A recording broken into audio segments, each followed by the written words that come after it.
La memoria de la nación. Bienvenidos.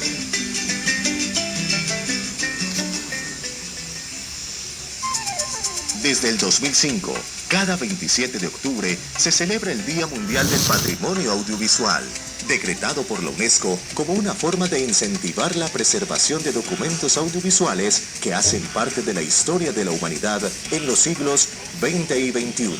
La elección de esta fecha obedeció al 25º aniversario de la aprobación de la Recomendación sobre la salvaguarda y la conservación de las imágenes en movimiento por parte de la 21ª reunión de la Conferencia General de la UNESCO en 1980, y aunque se observaban avances y repercusiones positivas en la protección del patrimonio audiovisual, se hacía necesario trabajar por una mayor conciencia en ese sentido.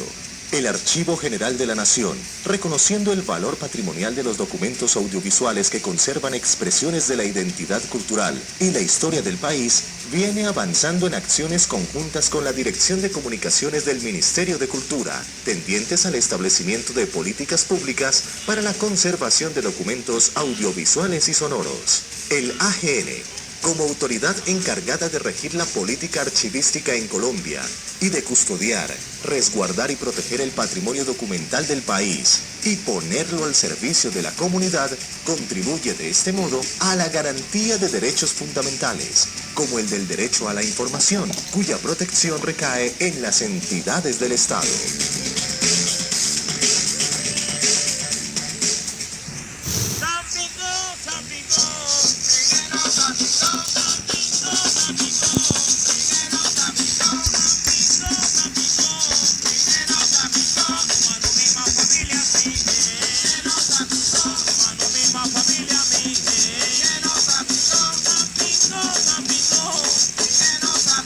De esta manera iniciamos la memoria de la nación.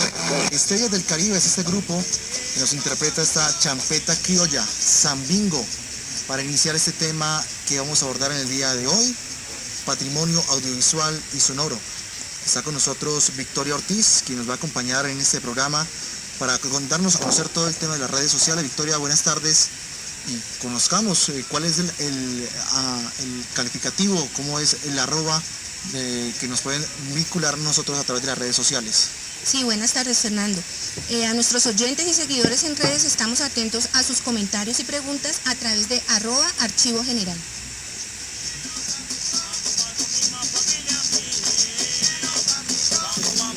A la memoria de la nación llega el invitado de la semana.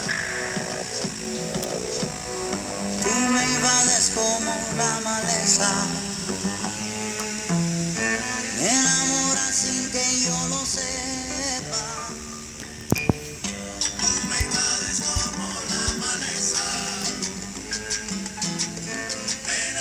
Continuamos aquí a través de UN Radio 98.5 FM y en esta oportunidad tenemos 3 invitados. Se trata nada más y nada menos que de Laura Sánchez, quien es la coordinadora del Grupo de Archivos Étnicos y Derechos Humanos del Archivo General de la Nación, a quien le damos las muy buenas tardes. Laura. También nos acompaña en esta oportunidad el doctor Argemiro Cortés, director de Comunicaciones del Ministerio de Cultura. Buenas tardes, señor Argemiro Cortés. Buenas tardes, Fernando, y buenas tardes a toda la audiencia que nos escucha por UN Radio y también por las redes sociales. Y de igual manera nos acompaña Dora Brausin, quien es la coordinadora de Señal Memoria de RTBC. Señora Dora, buenas tardes. Muy buenas tardes, muchas gracias por la invitación. Bueno, vamos a empezar abordando este tema sobre, señora Laura, ¿por qué es importante el patrimonio audiovisual y sonoro y quiénes producen ese tipo de documentos? El patrimonio audiovisual y sonoro es producido en general por todas las personas que tienen la posibilidad de acceder a estos medios de recolección de información, videos o cintas sonoras en este momento y actualmente pues de forma digital. Es importante porque recoge datos e información sobre las comunidades, sobre las actividades de las entidades del Estado, por ejemplo, sobre las actividades de entidades privadas, y lo que guardan es las imágenes y los sonidos que en algún momento son como patrimonio inmaterial, pero que son fijados en estos medios y en estos soportes. Señor Argemiro, ¿qué acciones viene adelantando el Ministerio de Cultura para promover la protección del patrimonio audiovisual y sonoro? Bueno, lo primero es decir que indudablemente en el país hay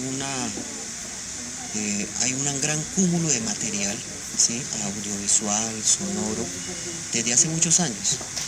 Es decir, desde que llegaron las cámaras de 16 milímetros, lo hay. Y seguramente hay mucha historia de nuestro país que aún hoy no tenemos clasificada, sistematizada. Es indudable que nuestro país tiene un patrimonio documental muy importante en lo sonoro, ¿sí? Y en lo audiovisual. Lastimosamente, hemos venido posponiendo durante el tiempo cómo vamos a clasificar. Hay unas entidades que lo han venido haciendo, y pues seguro ahora la doctora Dora, porque hay un trabajo muy importante que ha venido haciendo Radio Nacional o Señal Radio Colombia, lo que es Señal Memoria, pero aún nos falta mucho para establecer unos criterios, y en eso hemos venido trabajando. La Dirección de Comunicaciones ha venido trabajando obviamente cinematografía durante mucho tiempo, básicamente el tema del cine, y hoy estamos trabajando en asocio con el Archivo General de la Nación. Es necesario definir unas políticas, qué se va a archivar, cuándo se va a archivar, cuáles son los criterios, pero es necesario que el país entienda que hay un patrimonio de la nación que necesitamos preservar, y es un deber del Estado y es un deber del Ministerio de Cultura también luchar y definir entonces los criterios para preservar ese patrimonio. Señora Dora, usted como coordinadora de Señal Memoria de RTBC, ¿cuáles han sido las principales dificultades que impiden preservar ese tipo de documento de patrimonios documentales? Bueno, yo creo que una dificultad es como el significado cultural que se le ha atribuido a la palabra archivo. Entonces, usualmente la gente entiende como archivo lo que ya no utilizo y lo que guardo en una bodega, y por si de pronto alguien lo necesita, entonces creo que ese es un problema. No hemos entendido que lo que entendemos por archivo es una riqueza, es un patrimonio que nos genera muchísimas oportunidades, en el caso de los medios, por ejemplo, de posicionamiento de marca, pero también nos sirve para llegar a nuevos públicos, que también nos sirve para generar nuevos lenguajes y proponer otras formas de diálogo. Otro problema, creo yo, está asociado desde luego ya a factores técnicos, y es que el manejo de los acervos tiene un costo, justamente porque culturalmente no hemos hecho un trabajo preventivo de los archivos. Entonces ya cuando entramos a recuperar, y eso desde luego incrementa los costos. Los equipos, la carencia de los equipos que reproducen los sonidos y las imágenes también ya es otra dificultad, y tampoco tenemos una mano de obra, capacitada específicamente para el trabajo con los archivos audiovisuales. Creo que son, problemas que a la vez se convierten en oportunidades, porque otro de los problemas, que es la oportunidad que se está construyendo ahorita justamente con el Ministerio de Cultura, el Archivo General de la Nación, es que se están construyendo las políticas para proponer la construcción de estos acervos sonoros y audiovisuales, que en este momento es un problema, pues porque no está, pero se está construyendo, por lo tanto también es una oportunidad. Bueno, vamos a continuar. Sí, Jeremy. No, yo quisiera aportar, así como hace la doctora Dora, que indudablemente hay muchos temas desde el nivel técnico que tenemos que resolver. Lo uno es como ella lo plantea todo muy bien, pero el tema técnico, ¿sí? ¿Cuál es la migración técnica de los diferentes contenidos en los últimos, diga usted, 50 años? Pasar desde el cine 16, después el cine 35, el caso de la televisión se hacía en 2 pulgadas, después se hizo en 3/4, Matic, después se pasó a Betacam, ahora estamos hablando de formatos digitales. O sea, es la cantidad, todos esos temas técnicos tenemos que resolverlos, y porque eso implica entonces también tener una serie de máquinas, de instrumentos que muchos de ellos ya no están. Sí, o sea, ahí hay un tema que tenemos que resolver, pero también el tema sistemático, el tema metodológico, qué vamos a archivar, qué no amerita archivo. Pensemos solamente en un ejemplo, el tema de los canales regionales. ¿Cuál es el archivo en los últimos 25 años de la televisión regional? ¿Cuáles de esos archivos ameritan y se convierten en patrimonio? O sea, el reto es muy grande, y ese reto implica entonces que hagamos una alianza entre las diferentes instituciones, donde indudablemente el Archivo General tiene que jugar un papel muy importante. Ya vamos a continuar hablando sobre el diagnóstico de los archivos, pero en un momento vamos a escuchar las noticias que nos llegan a través del Archivo General de la Nación sobre actividades importantes que viene desarrollando. Plan estratégica de la información en el Archivo General de la Nación de Colombia. Con participaciones en eventos como este, el Archivo General de la Nación de Colombia sigue estrechando vínculos y compartiendo experiencias a nivel internacional en pro de optimizar su labor y continuar cumpliendo con su misión de regir la política archivística de nuestro país y de custodiar, resguardar y proteger el patrimonio documental del país para ponerlo al servicio de todos. Por otra parte, el Archivo General de la Nación es la primera entidad del Estado presente en el nuevo servicio Street View de Google y ahora estará incluido en el registro de lugares de interés nacional. De este servicio hacen parte lugares de interés público como el Estadio Nemesio Camacho El Campín y el Coliseo El Campín, la Quinta de Bolívar, el Politécnico Gran Colombiano, el Palacio de los Deportes, el Museo de los Niños, Maloca y la Plaza de la Santa María, entre otros. El servicio de Google Street View permite caminar de manera virtual por diferentes espacios, con una vista de 360 grados, obtener datos de los lugares y su dirección exacta. Street View es como un GPS repotenciado y con muchas funciones adicionales. Los invitamos a realizar el recorrido por el Archivo General de la Nación y dar a conocer este interesante recorrido virtual entre sus amigos. El Archivo General de la Nación está presentando La Memoria de la Nación.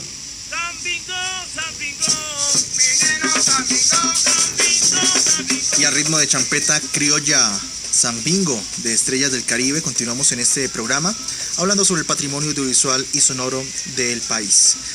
Tocábamos ahora un tema muy importante, Argimiro, Dora y Laura, sobre el diagnóstico de este tipo de patrimonios. Digamos, ¿cuál es el diagnóstico? ¿Se tiene ya un diagnóstico real, actual, sobre qué patrimonio cuenta el país sobre este tipo de documentos? No, yo la verdad creo que nosotros apenas estamos iniciando por el diagnóstico, es decir, cine ha avanzado mucho. Yo creo que hoy el ejemplo que tenemos es, aquí está la doctora Dora, que es quien ha hecho para mí hoy el trabajo más serio en este tema, lo tiene Señal Memoria, ellos deberían decir. Yo no conozco realmente desde el tema ni de la televisión regional, donde yo he tenido, y desde la radio mucho menos, pero no sé, doctora Dora o doctora Laura, si ustedes tienen alguna información. Creo que ese es un tema que realmente la experiencia la tiene usted. Muchas gracias. Dora. Bueno, pues en el trabajo que nosotros hemos realizado encontramos que en efecto en el país como tal, desde la perspectiva de los medios de comunicación, no se han construido acervos de sonoros o audiovisuales. Digamos, las emisoras siguen considerando sus fonotecas como los espacios donde guardan los discos para poder reutilizar en su programación, pero no hay una política clara al interior de las emisoras de qué programas conservar, por qué conservarlos y cómo promover el acceso a esa información, que complementando ahorita con el tema de los problemas, justamente para complementar lo que manifestaba el doctor Argimiro, es eso, también el tema del acceso a los archivos es un problema en la actualidad. Entonces, desde la perspectiva de las radios y las televisiones, no hay acervos que estén disponibles y asequibles. Hay algunos, digamos, por ejemplo, el caso de Telepacífico, ellos tienen un acervo, sin embargo, no está digamos, abierto al público. En la emisora de la Universidad de Antioquia tiene una fonoteca, pero digamos, la consulta es para los estudiantes, aunque están ahorita de cumpleaños y ya ahorita en noviembre tengo entendido que es una fonoteca que va a estar disponible al público. La Biblioteca Luis Ángel Arango también tiene una fonoteca, y los demás archivos realmente están en manos de coleccionistas, de manos de muchos ciudadanos que juiciosamente han decidido coleccionar músicas, coleccionar programas o fragmentos de programas tanto de radio como de televisión, pero por ejemplo bancos sonoros de paisaje sonoro sistematizados y abiertos al público no hay. Sé que el Instituto Humboldt tiene un acervo, pero no lo tiene abierto al público, y así sucesivamente. Entonces digamos que el diagnóstico es que hay unos ejercicios de conservación, pero no se ha pasado a las etapas de digitalizar, catalogar y poner en circulación esa información. ¿Qué están comentando las redes sociales, Vicky? ¿Hay alguna pregunta en redes sociales? Fernando, les queremos hacer una pregunta a nuestros seguidores en redes sociales. ¿Cuentan ustedes con documentos audiovisuales o sonoros que les gustaría que el Estado o que consideran que el Estado debería preservar? Laura, hablaba ahorita Dora sobre algunas entidades que hacen preservación de esos tipos de documentos. ¿qué entidades son las responsables directamente de la preservación de estos documentos audiovisuales y sonoros?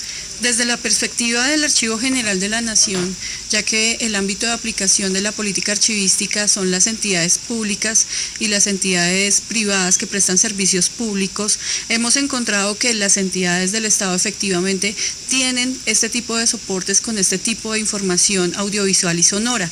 Lo que pasa es que no los integran de la manera adecuada a los archivos y a los expedientes que producen esas entidades. Entonces digamos que hay una partición entre lo que es papel, que usualmente se piensa que es lo de archivo, y estos otros soportes, como lo que contienen los archivos audiovisuales y los sonoros, los cassettes, las cintas magnéticas, los discos ópticos, incluso se separan de los archivos y de su expediente o de su gestión, y se van a otros lugares. En esos lugares lo que pasa es que se pierde esa vinculación con el expediente y no se encuentran inventarios, no se encuentran catalogaciones adecuadas, no se encuentran en condiciones de conservación y de preservación adecuadas. Lo que hemos visto también es que hay muchas entidades privadas, como ya lo anotó Dora, que tienen estos acervos y que han llevado a cabo ciertos trabajos de recuperación y de guarda o de custodia más que todo, pero siempre les hace falta eso, la parte técnica. El esfuerzo que estamos haciendo en este momento con las entidades es que con Señal Memoria, con el Ministerio de Cultura, hemos invitado también a otras entidades como la Biblioteca Nacional, como la Biblioteca Luis Ángel Arango, la Universidad Jorge Tadeo Lozano. Se conformó un comité asesor de la Dirección del Archivo General de la Nación para trabajar este tema.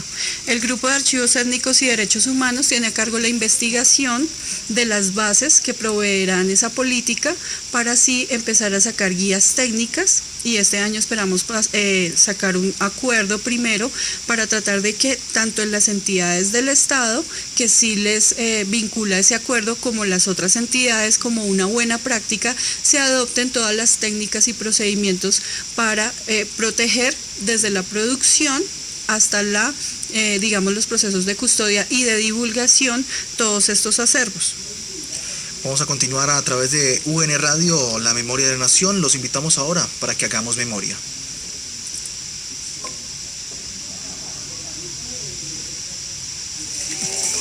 En La Memoria de la Nación, hagamos memoria. El papel de las mujeres en las distintas actividades familiares y de trabajo se evidencia en todas las épocas y circunstancias. Un documento de finales del siglo XVIII nos muestra cómo aquellas dedicadas al oficio de la elaboración de la chicha y su comercialización se rebelan ante el cura del pueblo por oponerse al consumo de la tradicional bebida. La Memoria de la Nación. Señora Dora, continuamos aquí en La Memoria de la Nación. Usted nos mencionaba ahora sobre unas entidades que precisamente están encaminadas en recuperar, en preservar este tipo de documentos, pero hay otras entidades, hay fundaciones, hay entidades que no sean directamente el Estado interesadas en preservar este tipo de documentos audiovisuales y sonoros. Yo creo, y es parte del trabajo, del resultado del trabajo que hemos realizado, y es que la preservación de la memoria sonora y audiovisual debe ser un compromiso de todos los ciudadanos y también de todas las entidades que existen en el país. Participa, digamos que de una manera directa y lógica, por ejemplo, desde luego el Ministerio de Cultura con las áreas de trabajo que tiene, pero también el Ministerio de Comunicaciones. Deberían participar todas las emisoras comunitarias, las emisoras indígenas, todas las emisoras comerciales, todos los canales de televisión. Deberían participar las casas disqueras, deberían participar los coleccionistas, por ejemplo. Las universidades es fundamental que participen, las instituciones de formación técnica también deberían participar. Yo creo que este es un trabajo que debe ser interdisciplinario, entonces diferentes saberes, diferentes experiencias y diferentes haceres también deben estar en este proceso de la recuperación de la memoria. Hemos hablado de entidades, pero hay una formación para personas profesionales que quieran dedicarse a este tema de archivos sonoros.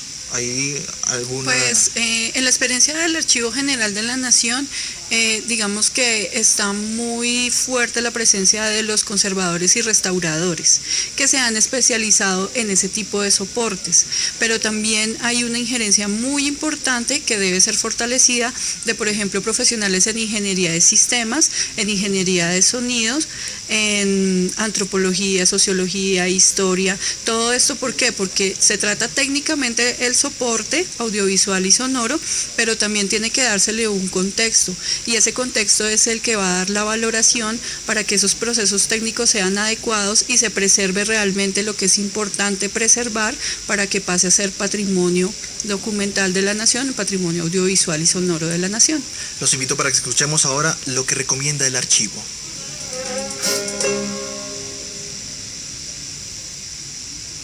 A esta hora, en la memoria de la nación, lo que recomienda el archivo. Con el propósito de acercar más a la comunidad y crear conciencia sobre el valor de los documentos del Archivo General de la Nación, durante noviembre y diciembre se realizará la exposición Pase al Tablero, un recorrido histórico por la educación en Colombia. En esta exposición, los visitantes podrán vivenciar cómo eran las aulas de clase, ver en fotografías cuáles eran las prendas que se utilizaban por los estudiantes, conocer sobre las costumbres de la época e incluso ver los cuadernos y libros que se utilizaban. El juego también hace parte de esta exposición, con la tradicional campana utilizada por las instituciones educativas en el pasado. Quienes acudan al Archivo General de la Nación podrán ver cómo se entretenían niños y jóvenes al escuchar el sonido de aquel instrumento que daba la entrada al probablemente más importante momento de la jornada escolar, el recreo. Pase al Tablero contó con la curaduría del historiador Daniel Jiménez Esteves, profesional del Grupo de Archivos Étnicos y Derechos Humanos del Archivo General de la Nación. Adicionalmente, quienes acudan a esta exposición podrán apreciar el documento más extenso que reposa en el Archivo General de la Nación, la Carta Sincronológica de la Humanidad. El Archivo General de la Nación realizará el 21º seminario del Sistema Nacional de Archivos Preservación a Largo Plazo. Entre las temáticas que se abordarán durante este seminario están la contextualización del concepto preservación a largo plazo, el cambio teórico y la práctica, requisitos ineludibles para la preservación de documentos electrónicos, normalización de preservación en el contexto nacional, perspectivas y avances, aspectos legales de la preservación a largo plazo y las estrategias de preservación a largo plazo en el marco de los documentos electrónicos, perspectivas, retos y oportunidades, entre otros temas. El 21º seminario del Sistema Nacional de Archivos Preservación a Largo Plazo no tendrá ningún costo para entidades públicas que integran el Sistema Nacional de Archivos. Este seminario se realizará en el Auditorio Virgilio Barco del Archivo General de la Nación el 7 y 8 de noviembre de 8:30 de la mañana a 5:30 de la tarde. El cupo es limitado. Mayores informes en www.archivogeneral.gov.co.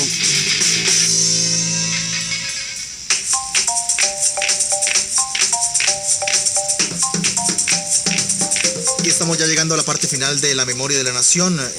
Conclusiones finales, recomendaciones. Ya hemos hablado de algunas acciones, entidades. Conclusiones, señora Dora. Bueno, una conclusión es que el trabajo con los archivos sonoros y audiovisuales está en proceso de construcción. Creo que es una oportunidad interesante para que diferentes entidades y también, como decía ahorita, diferentes experiencias del conocimiento nos vinculemos, nos acerquemos y participemos en la construcción de esa gran política para poder construir la memoria sonora y audiovisual, porque creo que lo que está aquí en juego es la memoria, por ejemplo, del siglo XX, está en ese tipo de formatos, y la memoria de este siglo presente también está en ese tipo de formatos. Y otra necesidad que creo es que se debe formar a los historiadores y a los que construyen esas narrativas para que utilicen esos archivos. No, mire, yo creo que en conclusión el Estado tiene que hacer un trabajo, tenemos que definir las políticas, tenemos que tener unos lineamientos claros, pero también necesitamos que los medios de comunicación, los comunicadores entiendan que todo lo que se produce en la comunicación no es efímero. Esa cultura de lo posmoderno, lo efímero, también nos está haciendo mucho daño porque no estamos construyendo memoria. Muchas de esas cosas que pasan por los medios de comunicación, tanto sonoro como audiovisual, son de verdad, se convierten con el tiempo en patrimonio. Muchos discursos, muchas entrevistas, muchas que en eso, digamos, ha avanzado mucho el tema de la música, pero otros sectores del arte y la cultura no lo están teniendo en cuenta y es necesario hacer conciencia de la memoria sonora y audiovisual del país. Laura, conclusiones finales. Para finalizar, pues recogiendo un poco todo esto que hemos hablado, digamos que hay que tener en cuenta 3 componentes principales, que son, digamos, lo técnico, archivístico o bibliográfico, como se vayan a tratar los soportes, la parte, digamos, de la conciencia de las personas y las entidades acerca de la protección de este patrimonio, pero una parte muy importante es la divulgación, todo lo que se puede hacer acerca de divulgación, exposiciones, muestras, producciones, digamos, discográficas, colecciones, textos, para que la gente empiece a ver ese patrimonio y empiece a consultarlo y a darle la importancia que tienen otros medios, como por ejemplo el papel, para reconocerse a sí mismo y reconocer al país. Victoria, ¿con qué nos despedimos en redes sociales? Sí, Fernando, a nuestra pregunta de cuáles archivos audiovisuales y sonoros deberían ser preservados, nos dice @Wilduan. He visto muchos documentales sobre rock en Colombia. Este tipo de material sería bueno no perderlo. Y nos dice @Alejofón. Los videos de Anita Toro y Esperanza Gómez. A ustedes muchas gracias por acompañarnos en La Memoria de la Nación en este 4.º programa. Los dejamos